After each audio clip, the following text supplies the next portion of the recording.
In the bathtub with a toaster, listening to Jigga spit about roasters.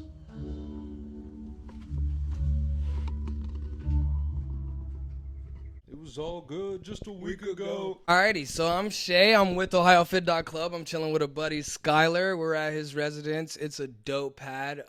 Lot of epic musician type things. You want to introduce yourself? Yeah, I'm Skylar. Today we're just talking music, what it's done for us, what it means to us, and that was the one thing that I think I wanted to touch on with our viewers. Is pretty much like you guys can see the Odd Future sticker on my laptop.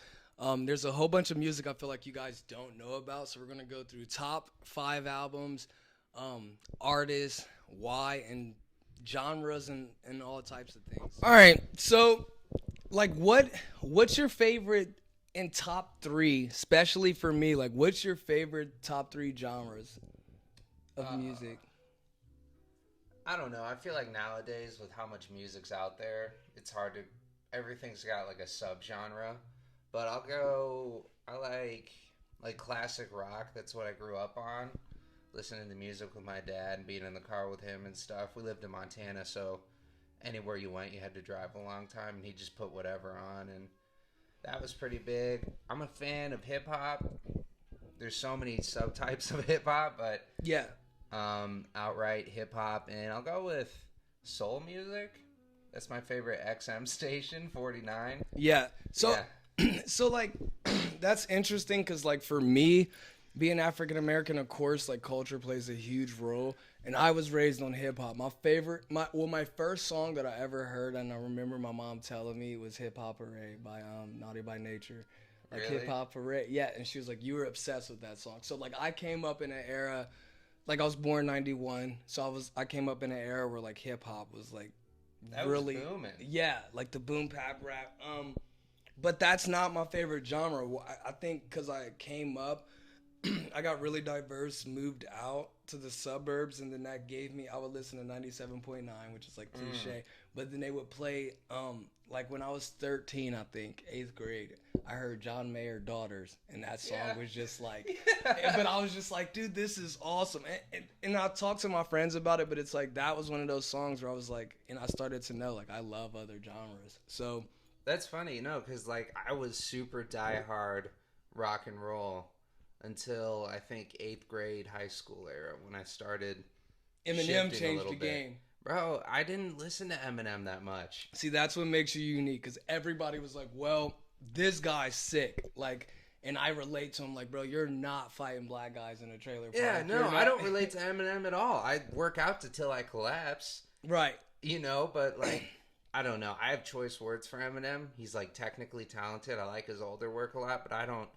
A new Eminem record comes out, I don't put it on. No. And that's what someone said, like, no one's riding around in the inner cities bumping Eminem, which is true. But I will tell you,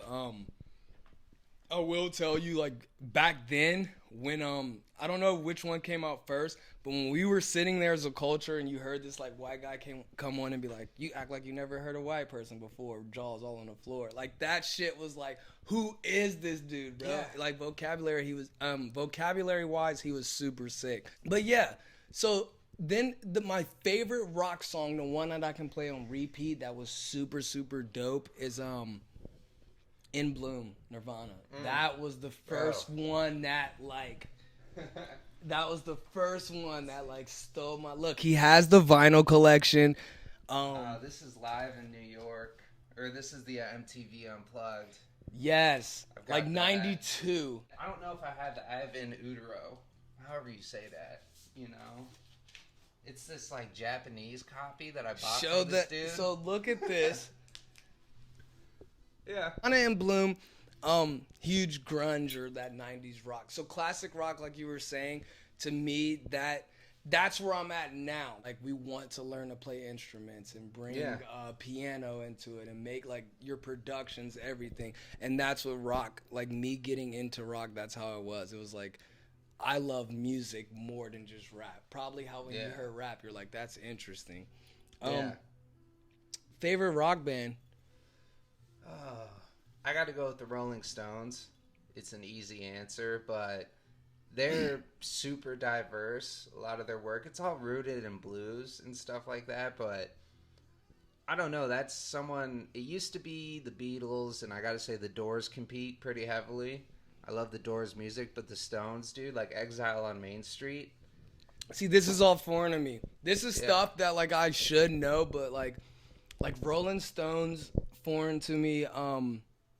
Eagles, like, because I am like, it doesn't matter. Race does not matter, but because of like the cultural upbringing, the songs that I like tend to like, and I brought up to like my suburban friends or like all my white friends, they're like, dude, that's horrible. Like 9 in the Afternoon Panic at the disco or whatever, and they're like, no, like that, or Green Day or something like that. But that's newer rock. But I'm saying like I haven't dug that deep. Now I will, like Dark Side of the Moon, classic album. Got that back there. Right. Alan Johnson, he was 18 at the time. He produced Beatles' last album. He was the producer of Dark Side of the Moon. So like if you listen to like Beatles' last album and it has like this psychedelic, trippy type vibe, imagine being back then in like the late 60s, early 70s, and you're like, I have not heard anything like this. Dude, some of like Pink Floyd's earlier stuff from like the late 60s, early 70s, I'll listen to it, and it's just astounding. It's like, this is from that era. It sounds like something, the production, it just sounds like something you'd hear today. It's amazing. It's something they accomplished then. Yeah. Does that make sense? Yeah, like Come Together by the Beatles. That production, that drum roll. Like, could you imagine being our parents' age and hearing that for the first time? Like, what is this? Because I heard it then, and it's like, that's the era my dad came up, and that's why I heard a lot. Like, it's funny, like, this to you is your classic rock, and the whole cultural upbringing makes sense. Like, that's what I heard from my dad, is stuff like the Beatles and the Stones and Led Zeppelin. Yeah. That's, to me... I'm not a huge AC/DC fan or Kiss and stuff like that. Yeah, because I used to... Yeah, and that's how people react. But people... I call it dark rock. And, like, I'm not a heavy guy. Like, I'm really... I don't know. Like, there's just certain songs that still my heart. Like, I'm not even, like, head over heels for Nirvana. In Bloom, to me, is just, like, one of those, like... 6 songs, but like Pearl Jam, Stone Temple, exactly like he does on the record and Unplugged. Like those guys were singing, and that's the type of music. So I mean, there's some more stuff I gotta check out for sure. Dude, I want to ask you a question. What's up? Have you ever listened to a whole album or project and you can just hear it's a real cohesive project? Like each song plays a role in this giant picture. No.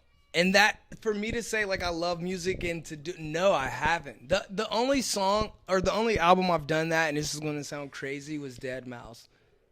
Where it sounds like it's a whole cohesive project. 4 times 4 equals 12. And I think experiences and stuff you go through, and, like, it brings back memories. We're going to touch on Mac Miller, by the way, but, like, how kids, like, when you think of kids, think about where Skylar was in that moment.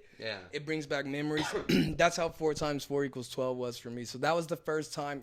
And when we watch podcasts and other people, they're like, or you see a rapper doing an interview or something, they're like, so what album or like what research in hip hop did you do, and what album like did you listen to?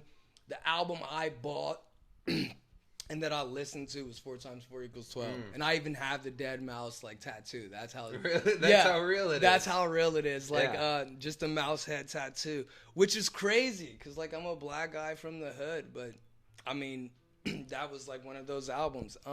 Pink Floyd, I tried, but I just feel like it's wicked. It's trippy, dude. So some of that's what I like about it though. Some of the lyrics are they seem really dense and simple, but it's just open to interpretation. Yeah. That's kind of what got me. I've always been a lyricist guy. The sounds are sweet. And that's perfect you said that because I'm a drummer. Yeah. So percussion to me, like the production, that beat has to, like, scientifically they say, like, those melodies does something to you. And that's what I was like when I was texting you and I'm like, something has stole your heart. Have you ever heard a song and you were like, what is that? And you could play it on repeat and it just made sense. That's how I am with certain music because I play the drums. So like my favorite band right now, and you know this, I've done like comedy about it, but Tame Impala. I love one, because I mean people think it's just Kevin Parker. Yes, he composes all of it, but it just brings back this feeling of like I'm on the beach, I can surf, or if it's a sad day, like I can just put Tame on, and it's awesome. So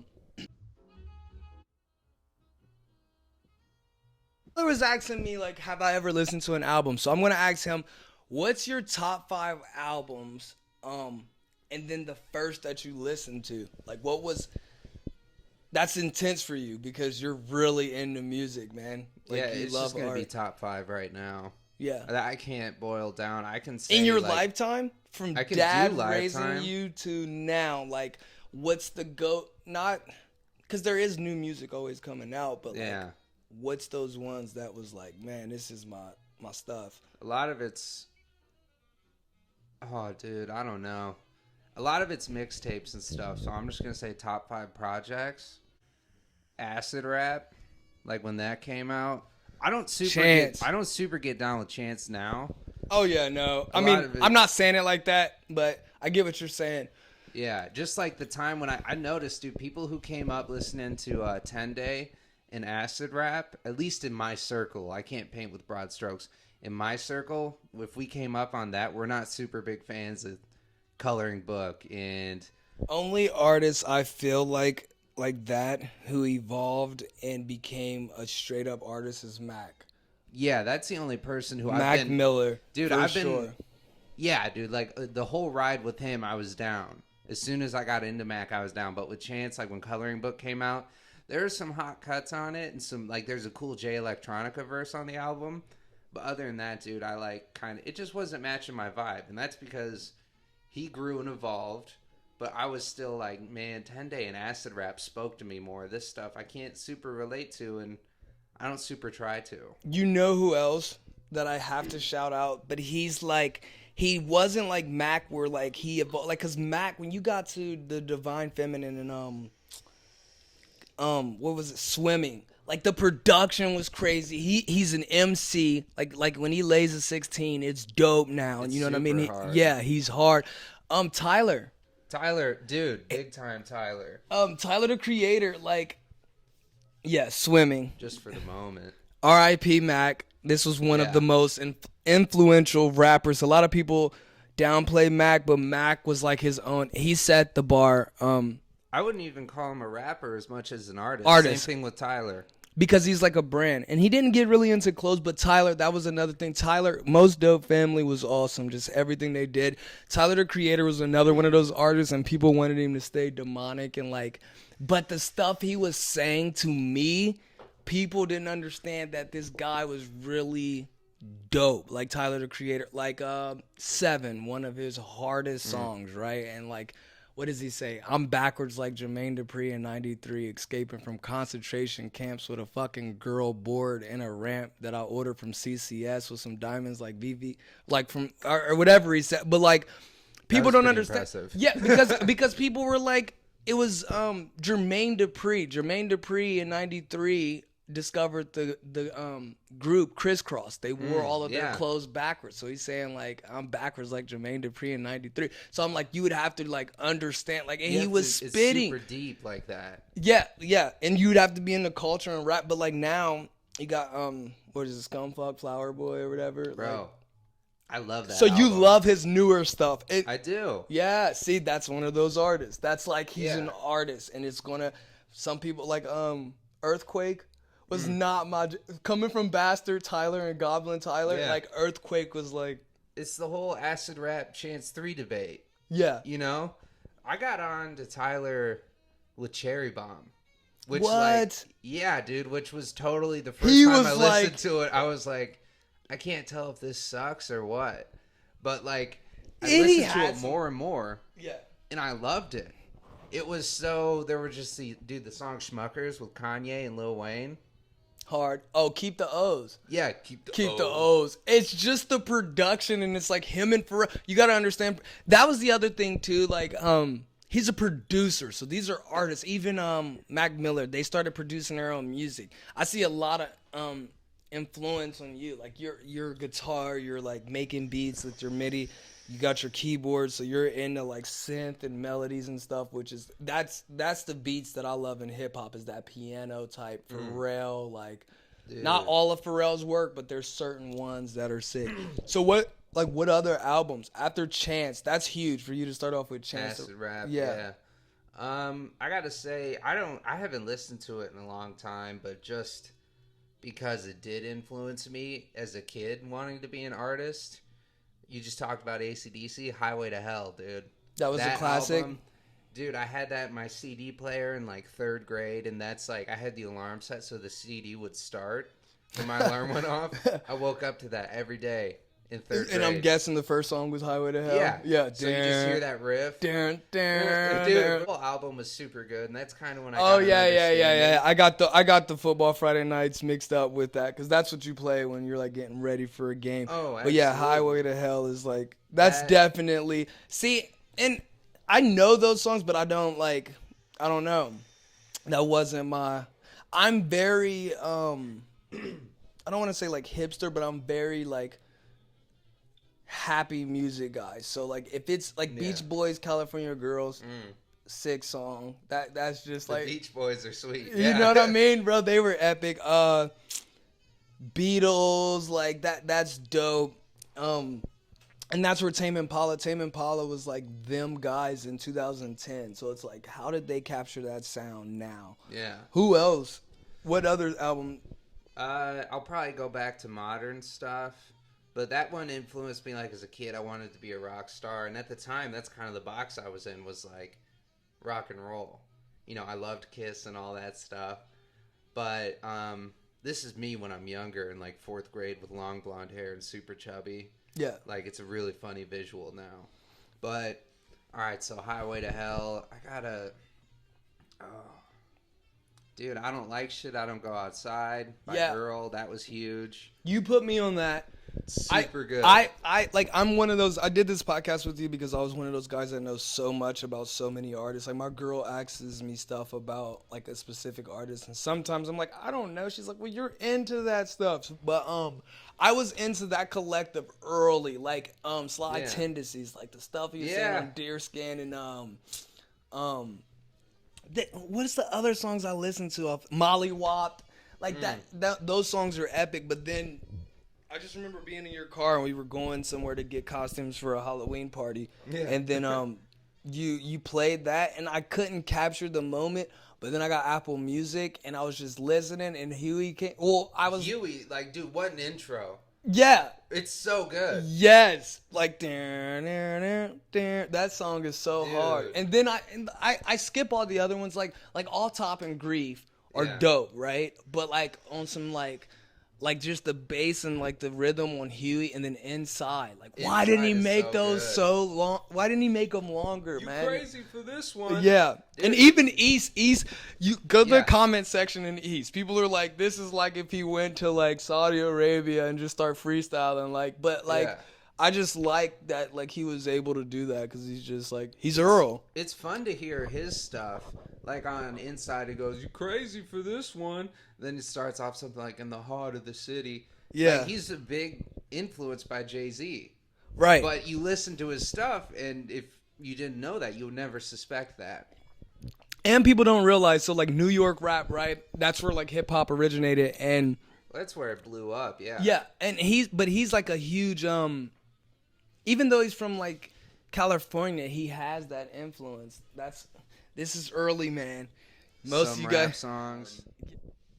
Dude, it's super hard because I'll remember a bunch of stuff after this. But just for the sake of brevity, I'll go with Bandana by, no, scratch that. I'll just do Mad Villainy. MF Doom and Madlib. Yeah, we talked about that. You're into MF. Bit, dude. Yeah, let's see. It's back here. Yeah, Mad Villainy. Mad Villain is like their duo name of MF Doom, seen here. And then Madlib's the producer. They're both like super low-key dudes. Yeah, there's Madlib on the back behind the boards. Dude, that was just... See him hiding where my finger's at? There he is. Yeah. The production itself is super cool and hazy, and the way he flips samples, and then Doom's just an enigma. If you guys want to hear a sick song or a sick little to add to your like catalog, just go to Adult Swim around like Yeah. 2 in the morning, 3 in the morning, and you're gonna find some epic stuff. Listen to Currents, and there's some sweet stuff on it. Yeah, but that's like. So another thing you touched on that I really want to talk about with music, right?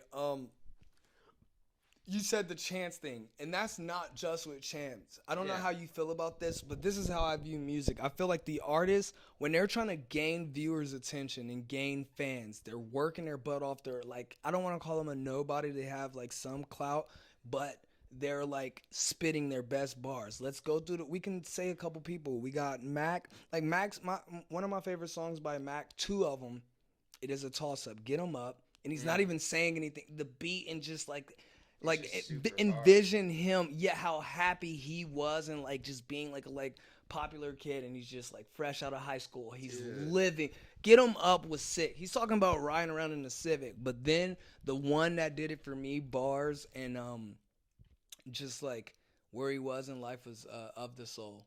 Of the Soul, so like good. Hypothetically, I'm dope at kicking credit for like De La do. Yes, like what he was talking about in that song, like